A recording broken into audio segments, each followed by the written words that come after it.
Hello, friends. This is Dave Hurwitz, executive editor at ClassicsToday.com, here with random reviews from the Overflow Room. Oh, our room floweth over. Yes, today we've got an interesting, we're getting out of the L's and into the K's. So this is going to be very, very interesting. We begin still in the L's with László Lajtha, the Hungarian composer. Is a very good composer. He lived from 1892 to 1963. His music was repressed by the Hungarian regime because of his support for the revolution in 1956.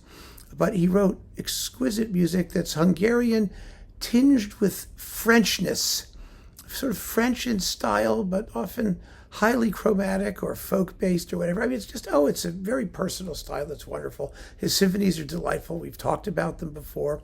You can go to ClassicsToday.com and see my reviews of the entire symphony cycle and other things. It's great stuff. So we've got string trios, two fabulous string trios, big works.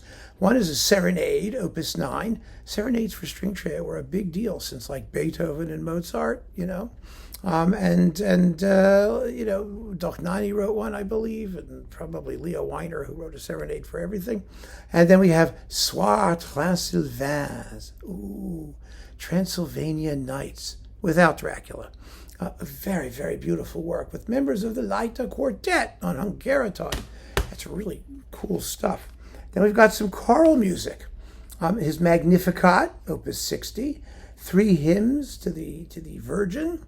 4 madrigals. These are in French for the most part, or Latin. And then his string quartet number 10, which is the Transylvanian Suite. He liked Transylvania, with like the Tatrai Quartet is in the string quartet and various other soloists and choirs and things. Very, very interesting stuff. And then this one, oh wow. Chamber Music with Flute, Volume 1. I don't think I ever got Volume 2. You have 2 pieces for flute alone, his Sonata en Concert, which is a big work, and 2 trios. Oh, this is fun, that have a harp. I love it with the harp. Trios for flute, harp, and cello. Both of them have flute. Well, one is for harp, flute, and cello, and the other is for flute, cello, and harp. Don't ask me what the difference is. The music is just fantastically evocative and fun to hear. So that's Lajtha. I mean, most of his stuff is upstairs, all the orchestral works and other things. Then we've got, look at this, Kutavic, Loki's the Bear. This is an opera of some kind. It's Latvian. Yes, let me see if Lithuanian, pardon me. I should not get that wrong. I'm Lithuanian. Sorry. Well, I'm Lithuanian and Latvian, so I can do it either way. At least on my mother's side, what were we? It's a good question. My mother's side, we were Latvian, and my father's side, my mother's side's Latvian. My father's side was Lithuanian. I come from an illustrious Lithuanian family of fruit peddlers. I tried to do one of those, Ancestry.com things, where you go back and look at where you came from. The Hurwitzes, but it's impossible because, first of all, the name itself wasn't spelled in, the Western alphabet. It was Cyrillic, so there was no H. It was either Gorovich or Gore something, or so. Anyway, so you can't get the spelling. And then, to make it even more entertaining, they were so miserably poor that they weren't even worth counting. Somehow they snuck onto a boat and wound up in New York City in 1890-something and became fruit peddlers in New Haven, Connecticut, where they were recorded as fruit peddlers. My grandfather always knew how to find a good melon. I always wondered that. He didn't talk about our history as fruit peddlers. I don't think he was proud of it. But boy, could he get a melon. I mean, from across the room, he could tell you, that's the melon. He was in auto parts, but his fruit peddler history lived on. I don't have his melon-seeking ability. What does that have to do with this Kutavic, Loki's the Bear opera? Do you want to know the plot? No, of course you don't. I don't really either. I listened to it once and then stuck it down here in the Overflow Room, saying to myself, well, it's part of my heritage. I have to listen to it again. And I do, but I haven't yet.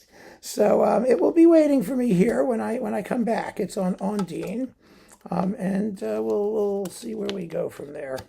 Maybe some of you have heard it and love it already and can tell me something about it. And now I'm going to get punished for trying to take the booklet out of this stupid jewel box thing. I have to try and oh, gosh, I got it back in. You know how to do this, folks? Instead of trying to stick it in straight, you bend it. You put in the two on the bottom, then you bend it in half and squish in the two on top under the tabs.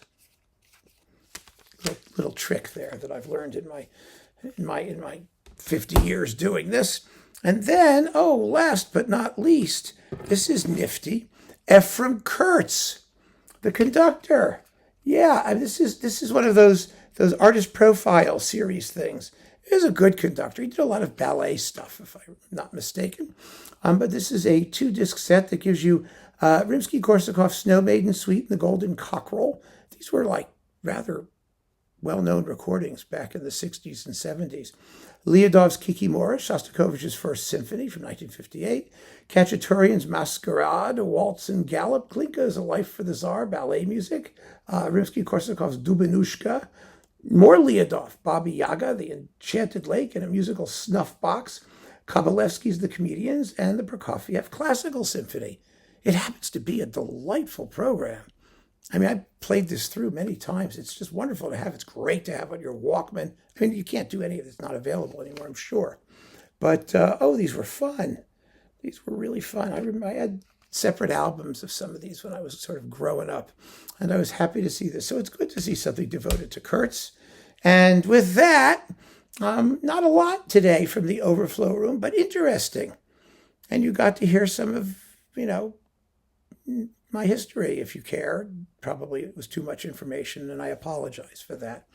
But I was just reminiscing as a way to excuse the fact that I have no idea what that opera is about. So I'll get back to it.